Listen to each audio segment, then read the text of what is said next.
Forgiveness. It's the term by which we ourselves are offered forgiveness. Forgive our debts as we forgive our debtors. Love your enemies. Pray for those who persecute you. Love your neighbor as yourself. I tend to think it's a discipline where we start small. It needs to be cultivated. Start in our own homes with our children, our spouses, our parents. And as we grow in that discipline, we really see its great value of making us productive members of the kingdom. And we live in a kingdom as followers of Christ that's planted right in the middle of enemy territory, which makes forgiveness all the more important. So maybe much of the anxiety fogging our ability to exercise our gifts with fluidity comes from an inability to forgive. In our culture, it may be the reason for the great divide and the source behind our condescending talk and inability to see from another's perspective. But how is it done? How do we love the unlovable? How do we love our neighbor as ourselves? When we hate what another has done, how do we not hate the man? Maybe all we have to do is look at ourselves. There's but one example, and it's me.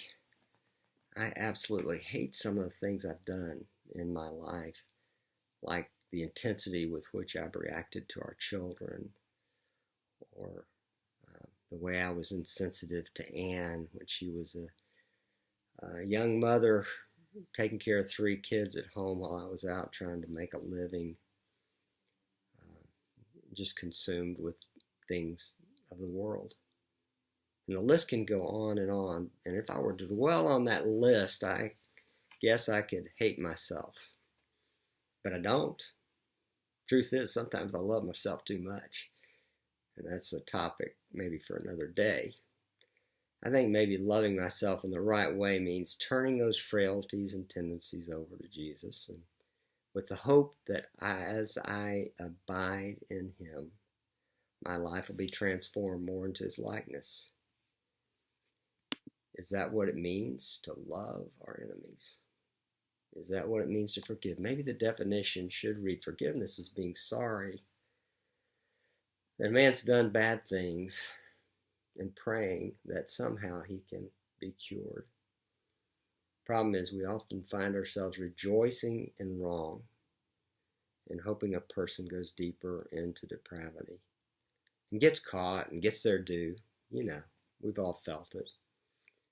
But no, it's hoping that a person will find the light and be transformed by it. So forgiveness is not excusing what's done, but it's hoping that a person will find the light, praying that they will, and be transformed by that light. Forgiveness doesn't mean we shouldn't go to battle over treacheries that we see in the world. It simply means we go to battle with a different heart. Sometimes it's necessary to go to battle, and when we do, courage really should be wholehearted. But that heart is a different heart. All the while we're in battle, we're in prayer that somehow our enemy can be cured. You know, the real danger of wholehearted courage when we look at treacheries that are being done is that we somehow allow that sometimes to turn into the enjoyment of hating. And that's what must be killed in me and you. I've seen it in myself. And we see it everywhere, on all sides of the aisle. We enjoy hating one another. So even when we kill in battle, we've got to feel the same way about our enemy that we feel about ourselves.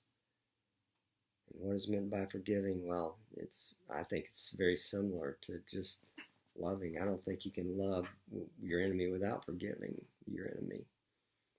It's genuinely wishing the good of that person, even our enemies, and hoping that in this world, and as a result, in the next, our enemy will find good